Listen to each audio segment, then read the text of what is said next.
Hi everyone, today I wanted to show you how to create very easy, very abstract and very beautiful layering.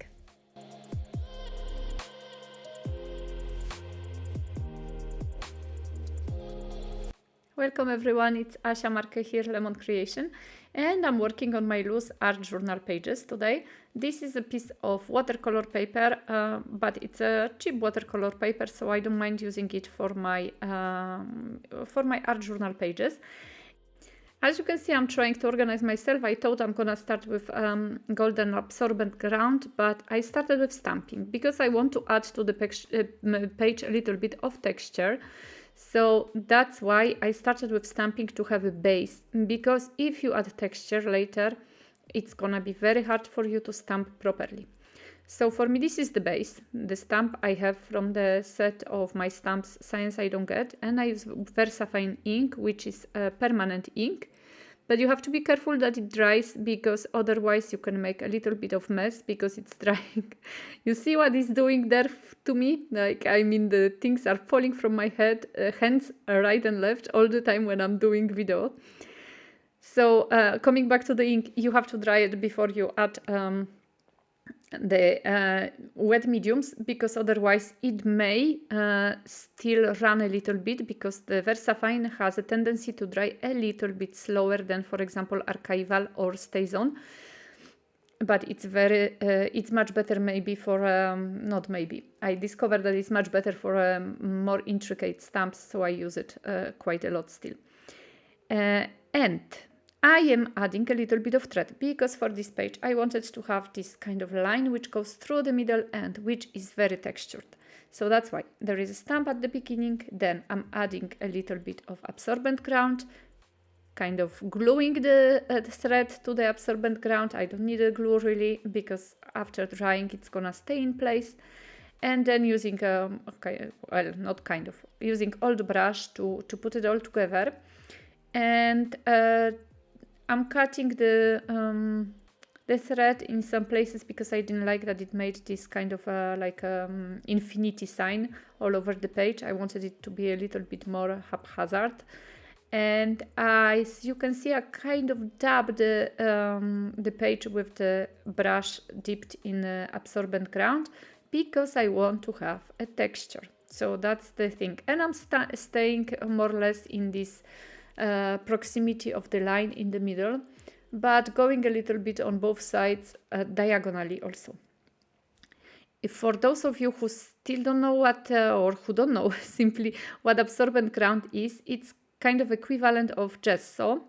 But what I've discovered with absorbent ground is that it actually doesn't dull the colors, while gesso has a tendency to dull the colors. And I keep on repeating that in every video.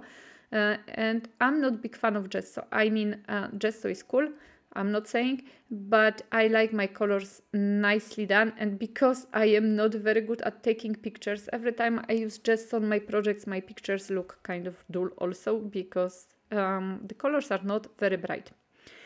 Right now I'm using my stencil Messy Runs and cream paste from Stamperia. The stencil wobbled a little bit here, but I managed to save the dots, maybe because they are very grungy, so even if you move the stencil a tiny bit, it's not noticeable. I love this paste from Stamperia. It's really nice to work with. It's very like forgiving, I would say, and dries quite quickly. And when I have a little bit left over of this paste on my knife, I am putting it also on the paper. So that's what you see right now, trying to add as much texture as possible. And yeah, it's just working like that to have this texture, which later will be visible when you add the paint. So this is the final result. And yes, it's not very prominent texture, but it's there. And what is very cool about it, it's just you kind of go and just add a little bit, and you don't have to overthink that. And when that dried, I decided, wow, how would the glossy accents react to the paint later on? Because I have a tendency that I always actually did that. I add the paint to the page, and then I add the glossy accents at the end, but this time I wanted to check how will they react with paint. And I have to tell you guys that I dry them first. I dry them before applying the powder. This is a powder from PaperArtsy. It's called Orange County, and it's an infusion, and I really love it. And it has walnut pigment in it, like all infusions, which means that when you add water to it, you're gonna get the color, orange color in this case, but you also gonna get walnut, so brown color with it. For some of you, I know from your comments, this is quite tricky. You cannot manage to get other color but walnut. The thing is the water you use. And some infusions are having, in my opinion, a little bit more of this walnut pigment than the others. But yes, that's the trick. You have to manage your water, and it's just, you know, question of trials, question of experimenting. And as you can see here, I sprayed with my mini mister everything, and mini mister is super cool because it actually, mine is breaking, I think, and I have to invest in a new one. But it's very cool because the spray goes more or less where you want it to go. It's not a spray which will spray all over the paper. And so, you know me, I want to have my white space, my negative space. So that is the sprayer for me to go to. And as you can see, I dabbed away with the piece of tissue or piece of cloth the excess of the paint, or rather water, which was on the page, which helps me to reduce these walnut stains. And with a hindsight, I think this bigger stamp, the biggest stamp in this set, would just match so well the page I created. But I didn't know that the paint is gonna go the way it goes. Even though I kind of push it because I added the texture like diagonally. But that's the thing, you know, sometimes you don't know which stamp will match better. So I don't mind. And I am adding a little bit more of stamping. I'm still using the same set, Science I Don't Get, because as you can see, the stamp I add at the beginning, it's still visible in some places, and it looks so nice because it is like, you know, poking through the texture. So that's why I did it at the very beginning, and this is a very good idea to do. But I wanted to add a little bit more of contrast. So for me, the adding black accents is just filling up the page so nicely, giving such a nice contrast. So that's what I'm doing right now. I'm using acrylic block. I was actually, but at the end I decided not to use acrylic block anymore because there is too much texture. And you know, if you use acrylic block, you do not, that does not work, the stamping does not work properly.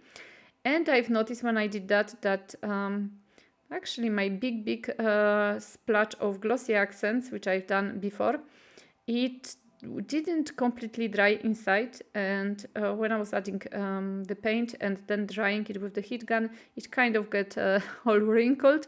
So I decided to add another layer to it. I know it's a little bit, you know, darkened by the stamping, but I don't really mind. It's something extra, you know, to this blob of glossy accents. I'm gonna be using my really silly words to add something to the page because I'm not using focal point as it is. My focal point is this blob of glossy accents basically, and the whole, you know, the textured part of the page. And I took half of the sentiment I had in my book because it says against all odds you are still here, but I didn't want to use the whole sentiment, which is cool because I can cut it in half and just reuse it later, even the second part. And once again, I was missing white. I was missing a little bit of contrast, so now the gesso is coming handy. I have a super heavy gesso from Liquitex, which is also very good quality. And if you don't like always having a super heavy gesso, you can dilute it with water wherever you need it and use on your projects. And I'm trying to pull out, I think that's a good word, all this texture, all these layers, and the white is also very good to do it. So basically for the background I have the black, then the color, then I have the texture, and I'm pulling up the texture with the white gesso. And I still was missing a little bit of more darker or just simply darker accents. So I use my calligraphy pen. It has very small chisel nib, which is super cool also to write on the textured paper and on the texture just simply. I was trying to do it with the Unipin fine liner, but do not do it, guys. It's not gonna work and you're gonna just break your final liners. So it's better to have some kind of, and this one is actually a calligraphy pen, which is very cheap. So it's better to have some kind of cheap pen for things like that when you have a lot of texture and a lot of paint. And then also additionally watercolor paper. This one is a fine grain, but still. And so I am adding a little bit of kind of mark making, doodling, I don't know what that is, but just to have a little bit more of the black accents. And you can see the pen was actually quite dark. So that's it, guys. I hope you still like this page. I hope I'm gonna see you in the next video. Please subscribe as always and hit the notification bell button. And for all my stamps and stencils and digifiles, please visit my shop. The link is down below. I'm sending you big hugs and see you soon. Have a lovely day. Bye bye.